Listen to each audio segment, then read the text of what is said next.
यहाँ की जो गढ़चिरौली की गोंडवाना यूनिवर्सिटी है उसकी ऑस्ट्रेलिया के यूनिवर्सिटी के साथ टाइप करके माइनिंग के कोर्सेस यहाँ शुरू किए गए हैं और अच्छा ह्यूमन रिसोर्स यहाँ पर ही तैयार किया जा रहा है।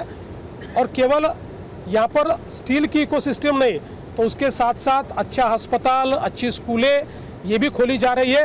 एक प्रकार से गढ़चिरौली जो हम लोग ये मानते थे कि महाराष्ट्र का आखिरी जिला है, हमने तय किया इसको महाराष्ट्र का पहले जिले के रूप में देखा जाना चाहिए और उस प्रकार का परिवर्तन यहाँ हो रहा है।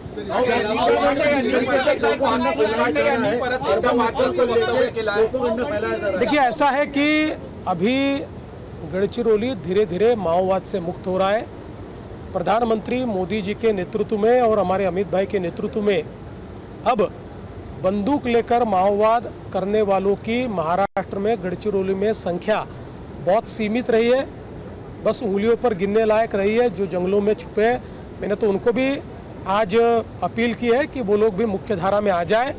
ये माओवाद तो हम निश्चित रूप से समाप्त करेंगे, लेकिन इसके साथ साथ एक खतरा शहरी माओवाद का भी खड़ा हुआ है, क्योंकि गढ़चिरौली का ये ट्रांसफॉर्मेशन देखते हुए यहाँ के बारे में अफवाहें फैलाना भी शुरू हुआ।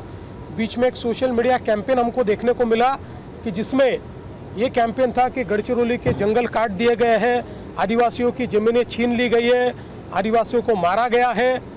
इस प्रकार का कैंपेन जब हमने देखा और हम उसके सोर्स तक गए तो ध्यान में आया कि कुछ संस्थाओं से जुड़े हुए लोग ये जो कैंपेन चला रहे हैं, कोई कलकत्ता में बैठा है, कोई बंगलोर में बैठा है, ऐसे लोग ये कैंपेन चला रहे हैं। तो एक प्रकार से भारत, महाराष्ट्र और गढ़चिरौली इसका विकास न हो, ऐसी जो ताकतें हैं, संविधान विरोधी जो ताकतें हैं, उन ताकतों को अब परास्त करना होगा और निश्चित रूप से उसको भी हम परास्त करेंगे। एकीकडे महाराष्ट्र सरकार चांगलं काम करत आहे, दुसरीकडे काही मंत्री वादग्रस्त वक्तव्य करत आहेत।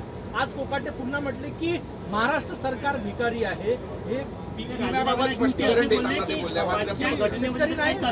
हिवाळी अधिवेशनापर्यंत राजीनामा दिला काय त्या व्हिडिओमध्ये जर काही तथ्य असेल तर मी हिवाळी अधिवेशनामध्ये शासन भिकारी असल्याचं वक्तव्य केलं। बघा ते काय बोलले हे मी ऐकलेलं नाही, तथापि मला असं वाटतं की जर त्यांनी असं वक्तव्य केलं असेल तर मंत्र्यांनी असं वक्तव्य करणं अतिशय चुकीचं आहे।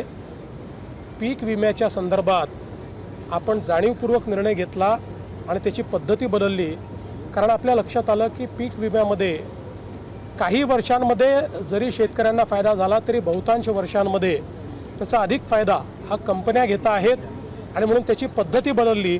पण पद्धती बदलत असताना आपण दुसरा निर्णय हा देखील घेतला, शेतकऱ्याला मदत तर करूच, पण त्यासोबत 5,000 कोटी रुपये दरवर्षी शेतीमध्ये आपण गुंतवणूक करू आणि त्याची यावर्षीपासून आपण सुरुवात केली आहे। 25,000 कोटी रुपये हे 5 वर्षामध्ये शेतीतली गुंतवणूक आपण वाढवतो। त्यामुळे मला असं वाटतं की अशा प्रकारचं वक्तव्य काही योग्य नाही आहे।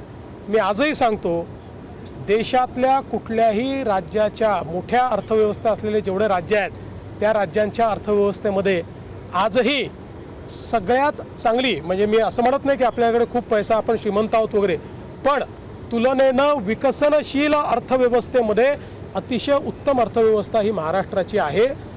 आपल्यासमोर चॅलेंजेस आहेत का, तर निश्चितपणे आहेत, पण तरी देखील आपण आपल्या अर्थव्यवस्थेला जे काही त्याचं फिस्कल डेफिसिट आहे 3%च्या आत ठेवण्यात आजही यशस्वी झालेलो आहोत।